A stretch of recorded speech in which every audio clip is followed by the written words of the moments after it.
شام غریب کرتے ہیں، کیونکہ یہ وہ شام تھی اور یہ وہ شب تھی کہ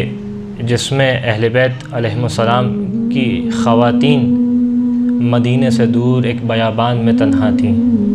ان کے مردوں کو مار دیا گیا تھا اور ان کے اوپر وہ ظلم کا عالم تھا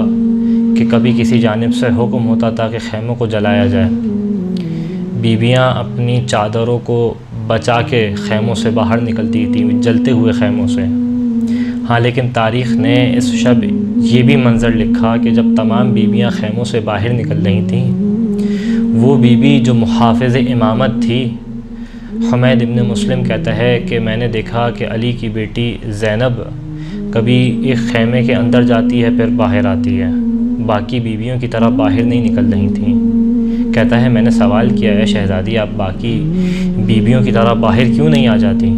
کہا کہ ایک بیمار ہے جس کو ہم نے سنبھالنا ہے، جس کا خیال رکھنا ہے۔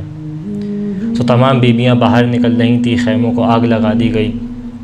یہاں تک کہ حکم جاری ہوا کہ لاشوں کو پامال کیا جائے اور گھوڑوں کو ایک اس انداز سے دوڑایا گیا کہ دائیں جانب کی سواریاں بائیں جانب دوڑیں، بائیں جانب کی سواریاں دائیں جانب دوڑیں، اور دشت نینوا میں پسلیوں کے ٹوٹنے کی صدا بلند ہوئی۔ یہ وہی شب تھی کہ جس میں حکم جاری ہوا کہ بیویوں کی چادروں کو چھین لیا جائے، اور یہ حکم جاری ہونا تھا کہ اس کے بعد جو ہے وہ فوج اشقیاء نیزوں کی انی سے بیویوں کی چادروں کو چھینتی تھیں۔ بس تاریخ بیان کرتی ہے یہ شب اہل بیت علیہم السلام کی عورتوں کے اوپر بڑی سخت شب تھی۔ بچے سواریوں کے نیچے آ کے کچل دیے جاتے تھے، مائیں گریا کرتی رہ جاتی تھیں، اور یہی وہ شب تھی کہ جس دن سر امام حسین علیہ السلام کو خولی لعین کے ہاتھ دیا گیا، اور یہ لے کے اپنے کوفے میں اپنے گھر آیا، اور گھر میں آنے کے بعد بڑی بے دردی کے ساتھ اس نے سر کو تنور کے اندر رکھ دیا۔ اور پھر ایک طویل روایت ہے کہ جس طریقے سے جو ہے وہ